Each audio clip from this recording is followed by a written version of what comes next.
15절부터 23절까지는 바울이 에베소 교인들을 위한 기도라고 했습니다. 그의 기도의 내용이 영광의 아버지께 지혜와 계시의 영을 주셔서 그들의 마음의 눈이 밝아지게 하는 것입니다. 우리가 하나님을 안다고 해도 한계가 있습니다. 그래서 지혜와 계시의 영이신 성령을 통해 하나님을 아는 지식이 풍성해져야 합니다. 허물과 죄로 죽은 아담의 후손들은 우주 만물에 나타난 하나님의 영광을 알아보지 못했습니다. 그래서 하나님을 섬긴다고 말하면서도 하나님의 영광을 썩어질 사람과 새와 짐승과 기어다니는 동물의 모양으로 바꾼 것입니다. 따라서 마음의 눈이 밝아져 그의 부르심의 소망이 무엇인지, 성도 안에서 그 기업의 풍성함이 무엇인지 깨달아 알아야 하는 것입니다. 그러나 그 소망이 무엇인지, 기업의 풍성함이 무엇인지 알아도 그것이 성취되지 않으면 아무런 소용이 없습니다. 그래서 성취되도록 하시는 이의 능력의 지극히 크심이 어떠한 것인지를 알아야 되는 것입니다. 그래서 오늘은 그러한 것들이 과연 확실하게 이루어지게 할 그 능력과 그의 능력의 크심이 어떠한지에 대해서 말씀드리도록 하겠습니다. 에베소서 1장 19절로 20절의 말씀입니다. 그의 힘의 위력으로 역사하심을 따라 믿는 우리에게 베푸신 능력의 지극히 크심이 어떠한 것을 너희로 알게 하시기를 구하노라. 그의 능력이 그리스도 안에서 역사하사 죽은 자들 가운데서 다시 살리시고 하늘에서 자기 오른편에 앉히사 우리에게 베푸신 능력의 지극히 크심이 어떠한지 말씀하고 있습니다. 그 능력은 예수 그리스도를 죽은 자 가운데서 다시 일으키신 하나님의 능력을 말합니다. 이 세상을 살다 간 사람들이나 현재를 살고 있는 모든 사람들이 죽음의 문제를 해결해 보려고 발버둥을 치지만 그 누구도 죽음의 문제를 해결할 수 없었습니다. 그런데 하나님께서는 예수 그리스도의 부활을 통하여 그 어떤 인간도 극복하지 못한 죽음의 문제를 해결해 보이셨습니다. 그러므로 부활은 하나님의 존재와 그의 능력에 대한 가장 강력한 증거입니다. 뿐만 아니라 예수는 승천하셨으며 지금은 하나님의 보좌 우편에 앉으셔서 온 세상을 다스리고 계십니다. 그러므로 예수님은 지금 우리 마음속에 계신다고 해도 틀린 것은 아니지만 더 정확하게는 하늘에 하나님 보좌 우편에 앉아 계십니다. 그리스도께서 하늘에 오르시고 하나님 우편에 앉으셨다는 것은 하나님께서 예수님을 만유의 상속자로 세우셨다는 뜻입니다. 이제 하늘과 땅의 모든 권세가 부활하고 승천하신 예수 그리스도께 주어졌습니다. 그런데 굳이 오른편에 앉으셨다고 합니다. 이 말은 바울이 시편 110편을 인용하여 그리스도의 왕권을 강조하는 말입니다. 오른편은 장소적인 개념이 아니라 통치적인 개념입니다. 따라서 그리스도께서 하나님의 옆자리에 앉아 계신다는 말이 아니라 하나님께서 그리스도를 만물의 주인으로 삼으시고 그런 위치를 감당할 수 있는 권한과 능력을 주셨다는 말입니다. 그러므로 지금은 예수님이 우리의 왕이시고 우리를 다스리고 계시는 왕이시라는 말입니다. 이어지는 구절이 이를 잘 설명합니다.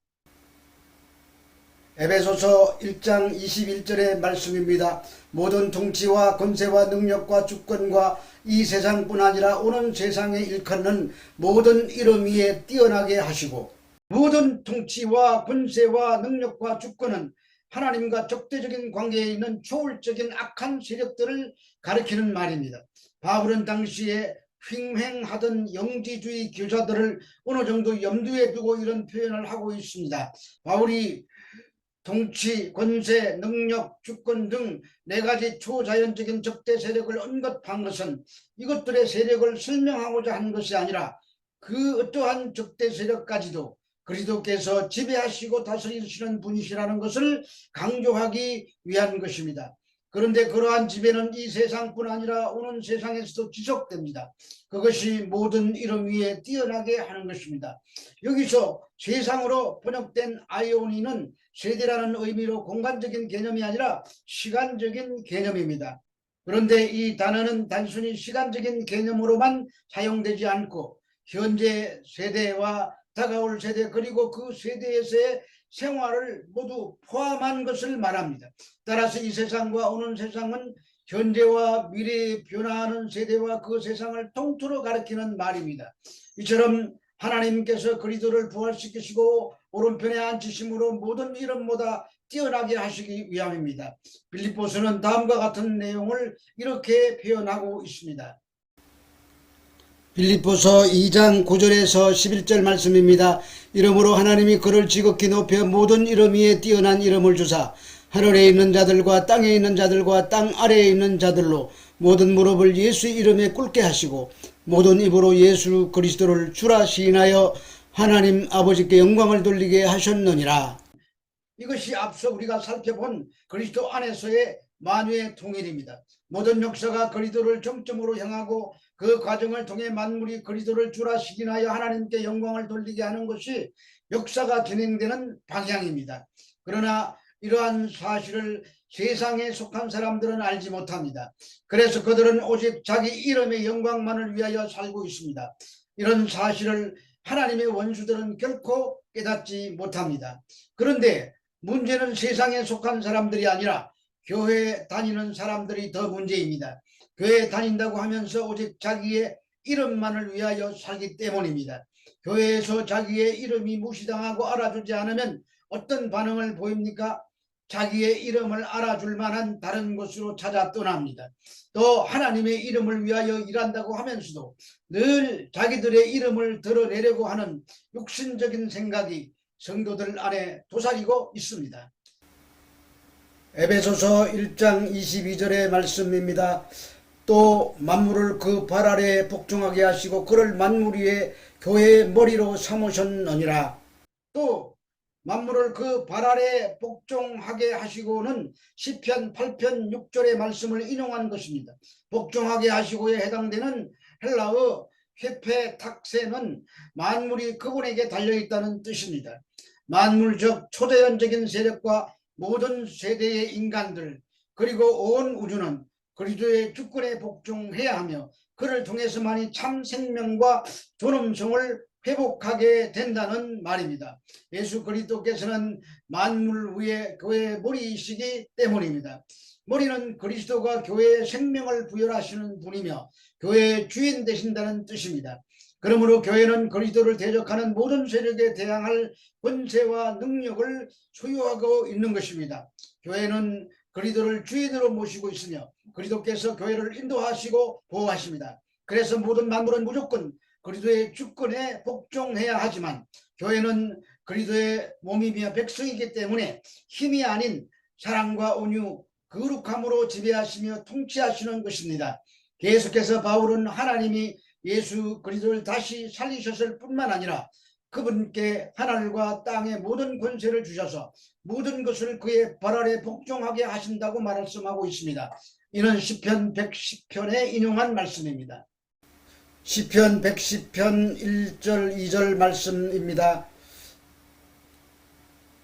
여호와께서 내 주에게 말씀하시기를 내가 내 원수들로 발판이 되게 하기까지 너는 내 오른쪽에 앉아있으라 하셨도다. 여호와께서 시온에서부터 주의 권능의 귀를 내보내시리니 주는 원수들 중에서 다스리소서. 신약 성경의 저자들은 공통적으로 이 시기가 예수 그리스도의 부활과 성천을 통하여 성취되었다고 말합니다. 그것은 그리스도께서 하늘에서 지금 하고 계시는 일이 그의 원수들을 발판으로 삼기까지 다스리시기 때문입니다. 세상은 공중의 통치자와 주권들 혹은 이 땅의 정권 잡은 자들의 뜻대로 움직이는 것이 아닙니다. 오늘날 교회가 가망 없다고 말하는 사람이 있을지 몰라도 그리스도는 반드시 승리하십니다. 우리는 지금 바울이 하나님의 능력이 얼마나 크신지 말하면서 이 대목을 기록했다는 사실을 잊지 말아야 합니다. 이 비밀이 즉 그리스도의 통치의 능력은 마음의 눈을 뜬 자들에게만 보여지는 것입니다. 바울은 계속해서 하나님의 만물 위의 머리이신 그리스도를 교회의 머리로 두셨다고 말합니다. 개역 성경은 이 구절을 의역하고 있지만 영어 성경들은 보다 정확하게 직역하고 있습니다. And give this him to be the head of all things to the church. 즉 하나님은 만물 위의 머리이신 그리스도를 교회에게 주셨다고 하는 것입니다. 그게 그 이야기인 것 같지만 강조점이 다릅니다. 그리스도는 교회의 머리이십니다. 그러나 바울이 하는 말은 그것보다 더 높은 차원의 이야기입니다. 하나님은 그리스도를 만물의 통치자이자 주권자로 세우셨습니다. 하나님의 영원하신 하늘의 기업이 예수님께 상속되었습니다. 그런데 하나님은 그 예수를 교회의 머리로 주셨습니다. 삼으셨느니라 라고 다시 의역했지만 더 정확하게는 주셨다입니다. 이것이 중요한 것은 교회가 받은 그리스도라는 선물의 의미가 얼마나 큰 것인가를 깨닫게 해주기 때문입니다. 하나님께서 예수를 교회에게 은혜의 선물로 주셨고 교회 동안 예수와 함께 만물의 통치자가 되었습니다. 교회가 하나님의 공동 상속자가 되고 통치자가 되었다는 말입니다. 예수님께서 받으신 영광과 권능과 능력이 교회의 것이 된 것입니다. 우리가 받은 구원은 우리가 상상할 수 없는 수준이라는 말입니다. 에베소서 1장 23절의 말씀입니다. 교회는 그의 몸이니 만물 안에서 만물을 충만하게 하시는 이의 충만함이니라. 교회는 그리스도의 몸입니다. 그런데 그냥 몸이 아니라 충만함입니다. 하나님의 풍성하심과 충만하심과 영광이 교회에게 주신 그리스도로 말미암아 교회에 머물러 있다는 말입니다. 아무리 생각해도 사람이 가히 이를 말이 아닙니다. 그래서 바울이 우리가 받은 그 그리스도라는 선물이 얼마나 큰 것이고 위대한 것인지 알게 해달라고 기도하는 것입니다. 그런데 눈이 열려 알게 되는 일이 단회적으로 끝나는 것이 아니라 날마다 새롭게 깨달아 이 놀라운 선물을 받은 교회로서 이 땅을 살아가게 해달라는 말입니다. 부르심의 소망, 우리가 받은 기업의 영광과 풍성함, 그 안에서 역사하시는 능력, 이 모든 것은 육신의 눈과 생각으로는 알 수 없습니다. 오직 성령이 우리의 눈을 뜨게 하실 때만 알고 보게 되는 것입니다. 그때 우리는 예수가 어떤 분인지 깨닫게 되고 그가 사랑하시는 교회가 어떤 존재인지 깨닫게 되는 것입니다. 그러므로 적어도 우리는 사람의 눈으로 교회를 보지 말아야 합니다. 교회는 연약하지만 교회가 받은 그리스도는 만물 위의 머리이십니다. 그분과 함께 교회는 모든 영광을 같이 합니다. 그러므로 교회는 반드시 승리할 것입니다. 오늘 현실이 아무리 답답하고 답이 안 보이는 뿌연 안개와 같이 보일지라도 우리는 그분이 이미 승리하시다는 사실을 믿어야 합니다. 그것이 우리가 이 땅에서 현실적으로 답이 없는 것처럼 보이는 세상을 살아갈지라도 여유 있는 믿음을 가지고 뚝심 있게 다시 일어서서 소망을 가지고 나아갈 수 있는 가장 큰 근거가 되기 때문입니다. 이런 알을 위하여 마음의 눈이 열려져 그 소망의 풍성함과 그것을 성취하실 하나님의 능력을 깨닫고 오늘도 평안을 살아가시는 여러분 되시기를 우리 주 예수 그리스도 이름으로 축복합니다.